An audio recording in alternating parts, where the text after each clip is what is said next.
नमस्कार साथियों, जैसा कि आप सब जानते हैं, मैं राजीव सिंह कुशवाहा भारती, राष्ट्रीय उपाध्यक्ष अखिल भारतीय परिवार पार्टी उत्तर प्रदेश के शहर कानपुर नगर से हूं और आज बहुत ही व्यथित और दुखी मन से आपके सामने आया हूं। महाराष्ट्र में के औरंगाबाद में जो घटना हुई, रेल की पटरी पे 16 मजदूर लगभग जिनकी डेथ हो गई, जो ये दुर्घटना हुई उस विषय पर अपना वक्तव्य रखने आपके सामने आया हूँ। और मेरे विचार से ये दुर्घटना नहीं, इसे सीधे सीधे हत्या कहा जाए तो ये ज़्यादा उचित है। बेसिकली ये हत्या ही है। ये घटना हमारे अपने पीछे बहुत सारे सवाल छोड़कर जा रही है, जो सवाल हमारे मन में और एक आम आदमी के मन में आज उठ रहे हैं। सवाल किसी एक सरकार से नहीं है, वर्तमान केंद्र सरकार से ही नहीं है, अभी तक की जितने भी 70-72 सालों में जो सरकारें रहीं उन सभी से ये सवाल बनता है, और जो विधायक, सांसद, मंत्री रहे अभी तक, उन सभी से ये सवाल बनते हैं। ये है हमारे 70 सालों का विकास। 72-73 सालों में ये विकास किया है हमने। हम पहली बात तो उन मजदूरों को, उन लोगों को उनके रोजगार के लिए, रोजमर्रा की रोजी रोटी कमाने के लिए इतनी व्यवस्था नहीं कर पा रहे हैं कि वो अपने शहर, अपने गांव में कोई काम धंधा कर सके। एक तो उन्हें मजबूरन दूसरे राज्यों में 1000 किलोमीटर दूर, 500 किलोमीटर दूर जाना पड़ता है रोजमर्रा की अपनी रोजी रोटी के लिए, और उसके बाद किसी कारणवश अगर वो लॉकडाउन हुआ, फंस गए, तो उन्हें वापस जाने की व्यवस्था नहीं कर पा रहे हम 70 सालों में। ये विकास किया हमने 70 सालों में। और सरकारें बोलती हैं कि बहुत अच्छा काम कर रहे हैं। इंदिरा गांधी जी के टाइम से नारा दिया गया था, गरीबी हटाओ। ये गरीबी हटाई है हमने। और वर्तमान सरकार की, केंद्र सरकार की, क्या बोला था मोदी जी ने? अच्छे दिन आएंगे। वाह वाह मोदी जी वाह, क्या अच्छे दिन लाए हैं आप। अरे इससे तो हमारे वही दिन अच्छे थे। जिन मजदूरों को ट्रेन के बोगियों के अंदर बैठकर अपने घर जाना चाहिए था, वो ट्रेन के पहियों के नीचे कट गए। क्या लड़ाई थी उनकी? सिर्फ रोटी कमाने की लड़ाई है उनकी, कि किसी तरह अपना और अपने परिवार का पेट पाल सके। 2 वक्त की रोटी की लड़ाई। और आज वो रोटियां देखी हैं पत्थरों पर और ट्रेन की पटरियों पर बिखरी पड़ी हैं लाशों के साथ। गुस्सा तो बहुत आ रहा है सरकारों पर, लेकिन किया क्या जा सकता है? गलती तो हमने भेजी है ना, चुन के भेजा है आपको। सोचा था कांग्रेस जाएगी, भाजपा आएगी, 2 करोड़ रोजगार मिलेंगे हर साल, अच्छे दिन आएंगे, है ना, काला धन वापस आएगा। बहुत बड़ी गलती की हमने भाजपा को चुन के, बहुत बड़ी गलती की। जब जो डिसीजन आपको लेने चाहिए थे, आपने कभी सही समय पर डिसीजन नहीं लिए, कभी नहीं लिए।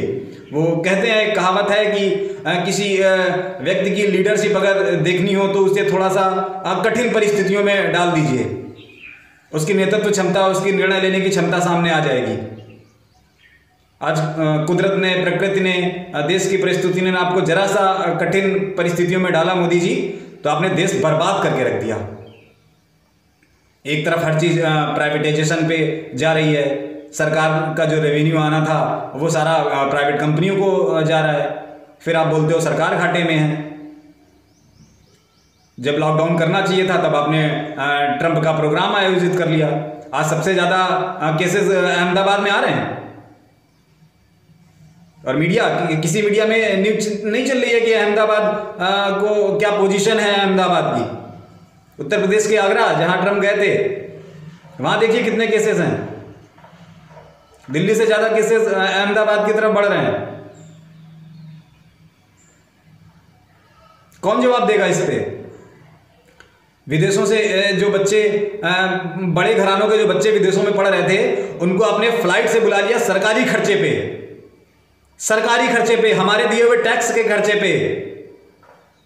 और जो विदेशों से मजदूर आने थे उनसे फ्लाइट का चार्ज ले रहे। जो अपने देश में दूसरे शहरों में मजदूर काम कर रहे हैं और उनसे टिकट का चार्ज लिया जा रहा है। इसलिए चुना था क्या हमने सरकार? इतना भेदभाव कर दो आप लोगों के साथ, एक तरफ जातिगत भेदभाव, धार्मिक भेदभाव, अब ये आर्थिक आधार पर इतना भेदभाव। शर्म करो मोदी जी, देश के प्रधानमंत्री हो आप, कुछ चंद अमीरों के प्रधानमंत्री नहीं हो। 125 करोड़ जनता की बात करते हो ना, तो जब आप डिसीजन लेते हो, जब आप कोई योजनाएं लागू करते हो, तब 125 करोड़ जनता नहीं दिखाई देती आपको चंद अमीर घराने दिखाई देते हैं सिर्फ। ऐसे सरकार चलाओगे आप? ऐसे चलता है देश? मोदी जी, रिक्वेस्ट है मेरी आपसे, और जो लोग ये वीडियो सुन रहे हैं, जहां तक पहुंच रहा है, सरकारों तक सवाल करना शुरू करिए सरकार से। और ये सिर्फ वर्तमान केंद्र सरकार की बात नहीं है, मैंने बोला जितनी भी सरकारें अभी तक आई हैं, ये 72-73 सालों का विकास है हमारा। देख रहे हैं आप कैसे मजदूर मर रहे हैं हमारे। आपको गरीबों से मतलब नहीं, आपको किसानों से मतलब नहीं, आपको मजदूरों से मतलब नहीं, कोई योजना नहीं। चंद अमीरों की सरकार बनकर रह गई है ये। और जो जनता इसे देख रही है, सवाल करना शुरू करिए सरकारों से, वरना बाद में वाकई में आपको पछताना पड़ेगा कि बहुत देर हो गई है। देर तो ऑलरेडी हो रही है, बट फिर भी अभी समय है। हिम्मत करिए और सरकारों से सवाल करना शुरू करिए, वरना यह सरकार आपको गुलाम बनाकर रखेंगी। मानसिक गुलाम तो बना ही दिया है, शारीरिक गुलाम भी बना के रखेंगी ये लोग। सवाल करिए इनसे, अपने हक की बात करिए, रोजगार की बात करिए, शिक्षा की बात करिए, चिकित्सा की बात करिए, महिला सुरक्षा की बात करिए, कानून व्यवस्था की बात करिए। अभी फिर यूपी में इलाहाबाद के गांव में एक ही परिवार के 3 लोगों की हत्या हो गई। 3 दिन पहले का केस है। यह है कानून व्यवस्था। जितनी जल्दी हो सके जाग जाइए। और रिक्वेस्ट है, आप ये जो अंधभक्त के टाइप के लोग हैं ना, अंधभक्त, चमचे, या किसी पार्टी के मानसिक गुलाम, जिन्हें ना रोजगार से मतलब, ना शिक्षा से मतलब, ना चिकित्सा से मतलब, ना महिला सुरक्षा से मतलब, ना कानून व्यवस्था से मतलब, ना बच्चियों से हो रहे बलात्कार और जो जिंदा बच्चियां जला दी गई, ना उनसे मतलब, जिन्हें किसी चीज से कोई मतलब नहीं है, उनके दिमाग में सिर्फ एक चीज है, हमें तो बस इस पार्टी को वोट करना है। तो ऐसे लोग दूर रहें, ऐसे लोगों की जरूरत नहीं है। सवाल सीधा सरकार से है, और सरकार आपकी है तो हमारी भी है। या तो सरकार बोल दे कि नहीं, हम नहीं मानते आपको अपना देश का नागरिक, हम आपकी सरकार नहीं है, हम सिर्फ उन्हीं लोगों की सरकार है जिन्होंने हमें वोट किया है। अगर बोल दे सरकार, तो फिर हम अपने हिसाब से देश चलाने की कोशिश कर लेंगे, हम अपने हिसाब से निर्णय ले लेंगे हमें क्या करना है। लेकिन अभी सरकार आपकी है, और 125 करोड़ की, जो मोदी जी बोलते हैं ना, 125 करोड़ की सरकार है ये, तो उन 125 करोड़ लोगों में हम भी शामिल हैं। चलिए दोस्तों, आज के लिए इतना ही। बस एक रिक्वेस्ट है फिर से कि जाग जाइए। ऐसा नहीं कि हमने भाजपा को मौका नहीं दिया। जब 5 साल शुरुआत में 2014 से 2019 तक हमें भी लगा कि हाँ, देश बहुत कठिन परिस्थितियों में है, जो कांग्रेस ने छोड़ा है, तो समय लगता है उसमें। 5 साल हमने भी सवाल नहीं उठाया। 2019 में फिर उनको पूर्ण बहुमत दिया हमने, बट नहीं, वो अपने जो उनके वादे थे उन पे वो खरे नहीं उतर रहे हैं।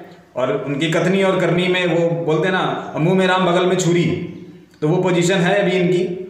तो इनसे सवाल करना शुरू करिए। हम अगर सवाल नहीं करेंगे तो वाकई परिस्थितियां और गंभीर हो जाएंगी।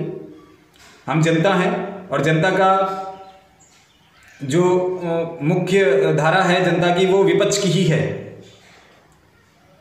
अपने पसंद की सरकार चुनिए और विपक्ष में आकर बैठ जाइए, और सरकार से सवाल करना शुरू करिए कि हमने आपको इसलिए चुना है, ये काम करें।